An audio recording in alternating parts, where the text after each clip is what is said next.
Socialismo em Cuba, mais especificamente a Revolução Socialista em Cuba. Como que o pequeno país, dentro de uma ilha no Atlântico, adotou esse regime e o que isso significou no contexto geral do mundo nos anos 60. O que foi a Revolução? Foi um movimento popular que derrubou o governo do presidente Fulgêncio Batista, para logo depois adotar o regime socialista, que continua até hoje. Primeiro, precisamos do contexto. Cuba se tornou um país propriamente dito no final do século XIX, mas foi intensamente explorado pelos Estados Unidos. Em 1950, Fulgêncio Batista deu um golpe no governo e tomou o poder.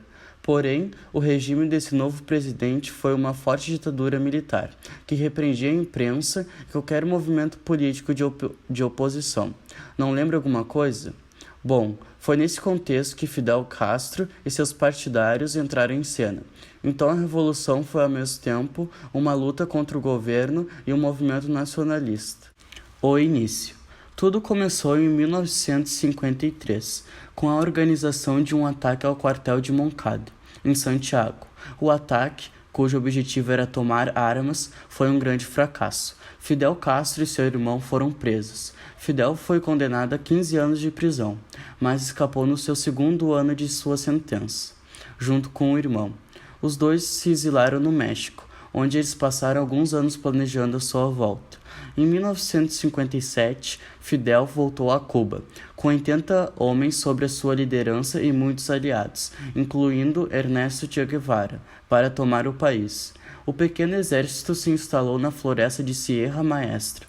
Houveram muitos combates com o governo, deixando muitos feridos. Tiveram então a ideia de usar transmissões de rádios para ganhar o apoio popular, e foi esse apoio que os fez ganhar o poder. A partir daí, a revolução fluiu.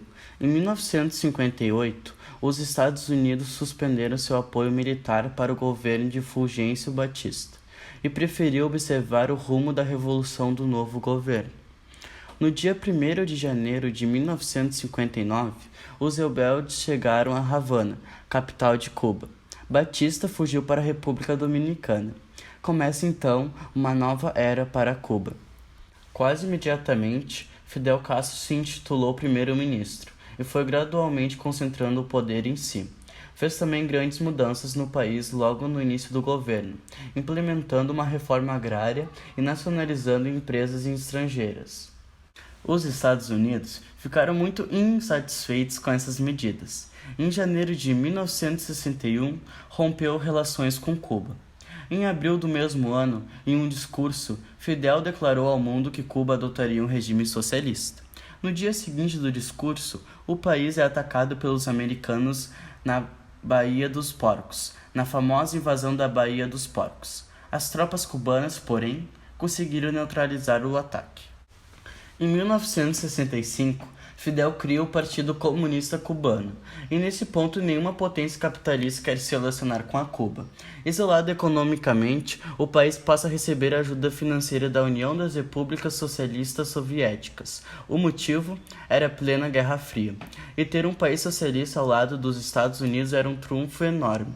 Um exemplo é a crise dos mísseis de 1962.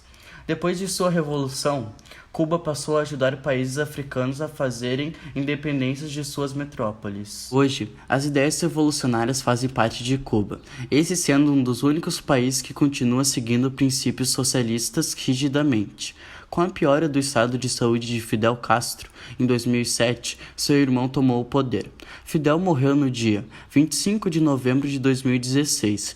Em 19 de abril de 2018, o atual presidente de Cuba, Miguel Díaz-Canel, tomou o poder.